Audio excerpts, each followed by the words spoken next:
Hey, how are you? Today I'm back alone to recap another episode of Drag Race Belgique Season 2. So, first of all, last episode, let's remember it was the Snatch game, and the winner was Chloe Clark, and we said goodbye to Star. We were enchanted to have met you, Star. But let's jump into this week's episode. I think it's crazy that we're already at top 5. I mean, it's just episode 6. It's strange because now almost every season has a lot of girls in it, and it seems too soon to be so close to the end. Like in Drag Race España, I didn't realize that last week's episode was the semi-final already. And thinking about the newest season, they started with like 11 or 12 queens, like Drag Race Brazil, Germany, or Mexico. Already in the first season, they had like 11 or 12 queens. But anyway, the mini challenge is the famous reading challenge, and it feels weird because last week was just the puppet challenge, which is a kind of reading challenge. They were never that close and always in the opposite order. And maybe because the girls just read each other, none of the jokes landed. Only La Veuve got to receive a laugh, so she won. I really thought that Gabbana would have been way better. With a win, she also got to assign the roles for the maxi challenge that is an acting challenge. Okay, we know how bad Drag Race acting challenges are, and most of the time not because of the queens but mostly because of the writers, because they can do their job. And in this season of Drag Race US, they don't even have an acting challenge allegedly due to the writer's strike. But I have to break a spear, as we say in Italy, in favor of this season. I think that this was the best acting challenge ever written for Drag Race. It was cohesive, it paid homage to the original, but dragged up, and it didn't land in lesbianism or death.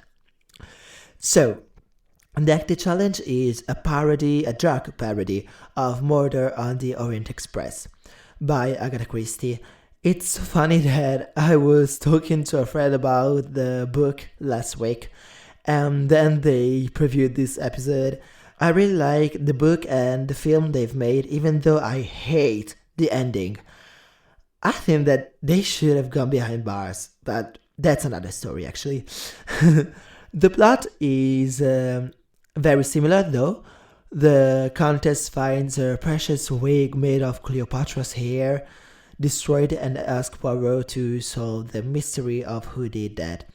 The main suspects are the Countess herself, the train conductor, the assistant Henrietta of the Countess, and the arch enemy of the Countess, the Duchess. Like the book, in the end the crime was a group one, and they all the book, in the end the crime was a group one, as they all had beef with the Countess.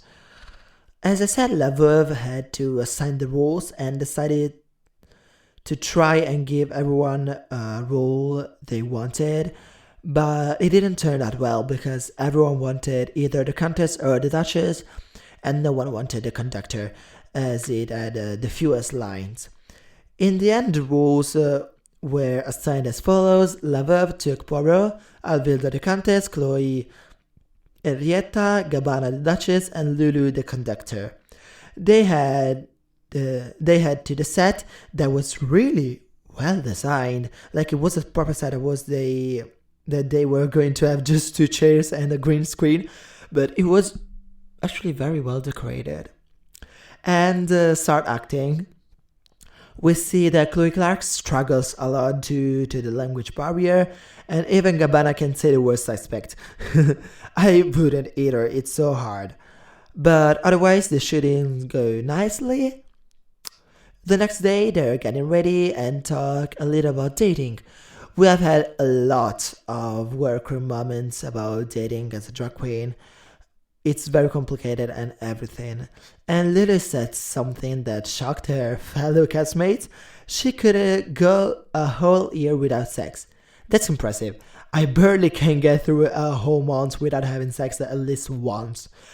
Well, I guess I could, but I wouldn't want to.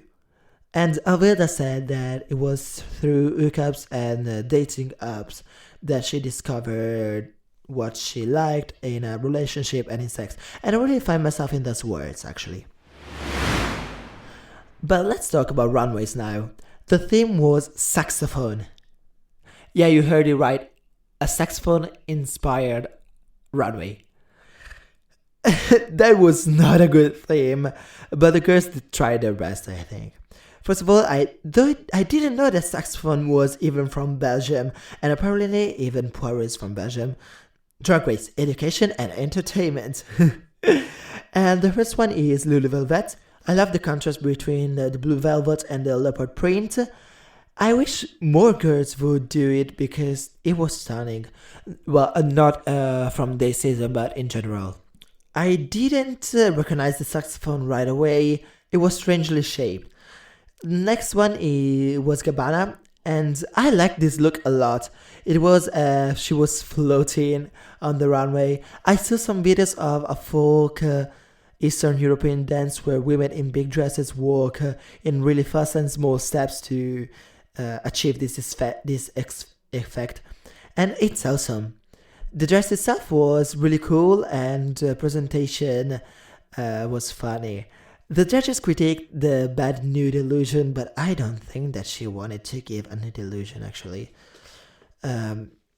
Following her, we have Alvilda.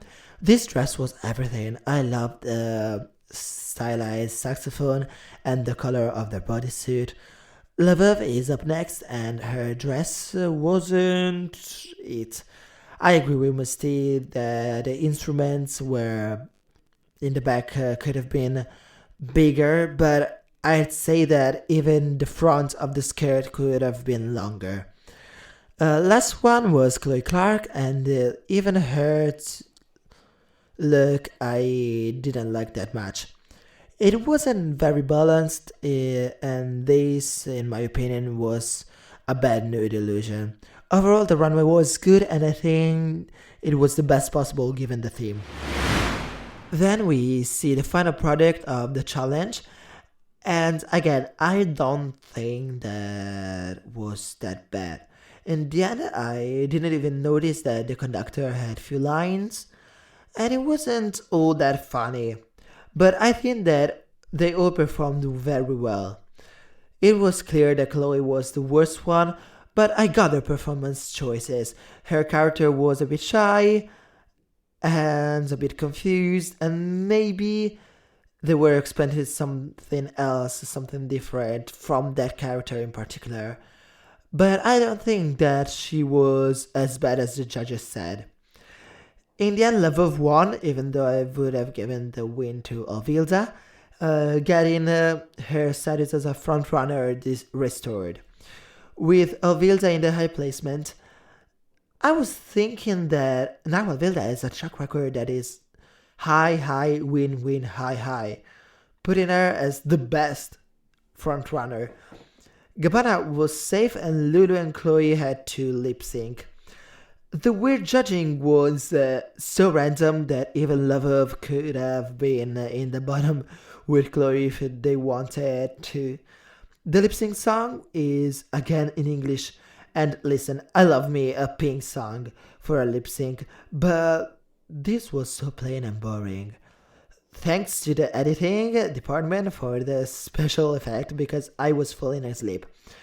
I thought that Chloe did better in the lip sync actually, but I'm happy that Lulu got to stay. It's actually very strange, Chloe's track record. She has bottom two, high, low, win, eliminated. It was a roller coaster, but yes, she sashayed away, and I'm gonna miss her a bit, not much though. So this was the episode, and I think that the challenge itself was the best so far.